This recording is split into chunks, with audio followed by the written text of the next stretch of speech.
Yes, today we will discuss about TCP IP model, which is most widely used to transfer data from one sender to receiver. Uh, Basically, what it does is कि वो हमारे data को packets में तोड़ता है और finally destination तक पहुंचाता है। जैसे कि अगर हमारे एक राउटर से दो सेम नेटवर्क में दो पीसीस कनेक्टेड हैं, तो जाहिर है जो सेम मीडिया यूज़ कर रहे होंगे डेटा शेयर करने के लिए, तो क्या करता है हर पैकेट का एक टाइम, हर पैकेट की एक सीक्वेंस बना देता है। तो हर सिस्टम को, लेट से दो सिस्टम है तो उनको वन बाय वन बारी मिलेगी एक एक पैकेट शेयर करने की। तो इस तरह से सिंस पैकेट छोटे छोटे होते हैं तो जल्दी भी शेयर हो जाता है और जो है किसी किस्म का कोलिजन भी नहीं होता।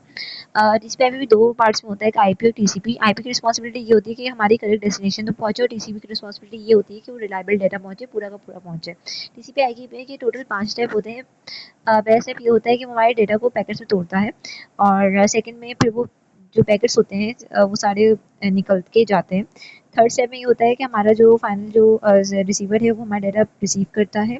अच्छा, फिर वो जो है ना क्या करता है, एरर भी चेक कर बीच in the between TCP IP error भी चेक करता है। वो इससे चेक कर रहा होता है कि हमारे हर पैकेट के साथ सीक्वेंस नंबर और एक्नॉलेजमेंट नंबर लगा हुआ होता है। तो अब जैसे अगर उसने 5 पैकेट तो उसने भेजा, चौथा पैकेट नहीं गया, बीच में से उसका नेटवर्क ब्रेक हो गया, कुछ भी हो गया, वो नहीं शेयर हुआ, तो फिर क्या होगा कि ये जो होस्ट है ना हमारा, वो वेट कर रहा होगा उसके टाइम के एक्नॉलेजमेंट आएगी आएगी आएगी। एक्नॉलेजमेंट नहीं आई, टाइमर खत्म हो गया, फिर क्या करेगा वो खुद ब खुद पैकेट नंबर 4 दोबारा शेयर कर देगा। एक्नॉलेजमेंट फिर सिंस उसको यहाँ पे रिसीव हो गई तो वो एक्नॉलेजमेंट भेज देगा। इस तरह से इसको होस्ट को पता चल जाएगा फाइनली कि ये 4 पैकेट भी शेयर हो गया। अच्छा, इस होस्ट पे क्या, होस्ट बी में क्या हो रहा होगा कि वो सारे जो पैकेट्स हैं उनको असेंबल करेगा और फिर जो है वो जो है ओपन कर देगा सिस्टम में। तो हमारा पांचवा स्टेप ये होता है कि अगर जो डेटा नहीं शेयर होता, जो पैकेट नहीं शेयर होता, उसको दोबारा से वो शेयर कर देता है।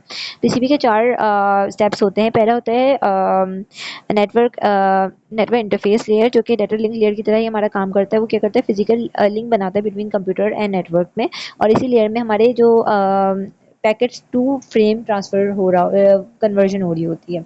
ठीक है, उसके बाद इंटरनेट लेयर में हमारे सेगमेंट से पैकेट्स बन रहे होते हैं, और वो जो है ना सोर्स को डेस्टिनेशन तक, सोर्स टू डेस्टिनेशन का एक रूट बनाता है और पैकेट को सेंड करता है। ट्रांसपोर्ट लेयर जो है उसकी रिस्पॉन्सिबिलिटी ये होती है कि वो सारे पैकेट्स वगैरह चेक करता है कि सारा सारा डाटा रिलायबली जाए, इसको टेक केयर करता है।